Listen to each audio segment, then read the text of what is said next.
आखिर क्या है काला पानी की सजा? क्या यह सजा केवल अंग्रेजी हुकूमत के समय ही दी जाती थी या आज भी किसी अपराधी को वहां भेजा जाता है? क्या वहां कोई एक बार चला गया तो वापस लौटना असंभव है? ये सभी सवाल कभी ना कभी हर भारतीय के मन में जरूर उठता होगा। आपके मन में भी उठा है तो वीडियो बिना स्किप किए लास्ट तक देखना। नमस्कार, मैं विनायक दामोदर सावरकर। अंडमान का नाम लेते ही भारतवासियों की रगों में सिहरन दौड़ जाती थी। काला पानी ये केवल एक जेल नहीं थी, बल्कि मृत्यु से भी भयानक सजा थी, जहां पहुंचने के बाद लौटकर आना लगभग असंभव था। और वही मेरी जिंदगी का सबसे बड़ा युद्ध भूमि बना। जेल में कदम रखते ही लगता था मानो इंसान नहीं, किसी जानवर की तरह घसीटा जा रहा हो। हाथों में बेड़ियां, पैरों में जंजीरें और पीठ पर चलते हुए कोड़े।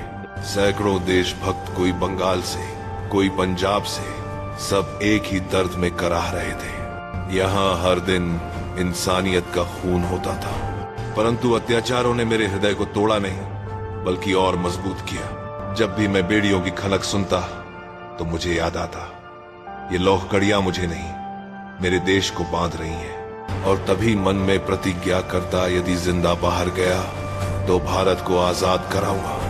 भाइयों, काला पानी केवल एक जेल नहीं था, बल्कि वह नर्क था, जहां इंसान को इंसान नहीं समझा जाता था। वहां के नियम ऐसे थे कि सुनकर ही आत्मा कांप उठे।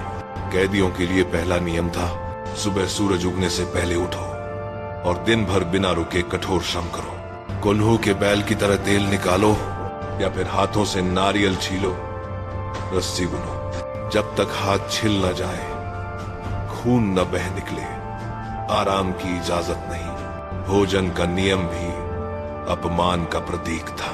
रोजाना सिर्फ आधी पक्की रोटी, पतली दाल और कभी कभी सड़े हुए चावल।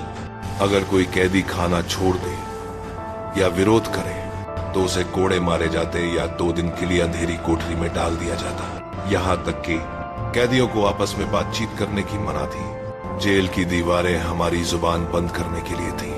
यदि किसी को बात करते पकड़ लिया गया तो उसकी सजा थी कोड़े, और फिर उसे उठाकर टॉर्चर डिवाइस में डाल दिया जाता। कपड़ों के नाम पर केवल एक लंगोटी, सर्दी हो या बारिश, सभी को एक लंगोटी में ही रहना होता। और अब बात करें जेल के सिपाहियों की। उनके लिए नियम था कि वे कैदियों पर बिना दया किए डंडा और कोड़े चलाएं। उनके लिए हम केवल अपराधी थे, चाहे हम स्वतंत्रता सेनानी ही क्यों ना हो। जेलर और सिपाही को यह आदेश था, कैदी अगर थक जाए तो उसे और ज्यादा काम पर लगाओ। अगर वह रोए तो उसकी आवाज़ डंडे से बंद करो। काला पानी में नियम नहीं थे, बल्कि हर नियम एक यातना था, और हर यातना हमें यही याद दिलाती थी कि आजादी की कीमत कितनी भारी है। इन अंधेरी दीवारों के बीच एक रोशनी थी, मेरे साथी क्रांतिकारी। कभी कोई गुप्त गीत गाता, कभी कोई कविता सुनाता। हम सब जानते थे शरीर कैद में है, पर विचार आजाद है, और यही विचार एक दिन पूरे भारत को जगाएंगे। हमारे संघर्ष कभी व्यर्थ नहीं जाएंगे। हमारा रक्त इस धरती को सींचक कर स्वतंत्रता का वट वृक्ष खड़ा करेगा। काला पानी मेरे लिए एक यातना गृह नहीं था, बल्कि वह तपोभूमि थी जिसने मुझे क्रांति का साधक बनाया। यदि भारत माँ के चरणों में अपना जीवन बलिदान करना पड़े तो यह मेरे लिए सौभाग्य होगा। अगर वीडियो अच्छी लगी तो सब्सक्राइब किए बिना नहीं जाना।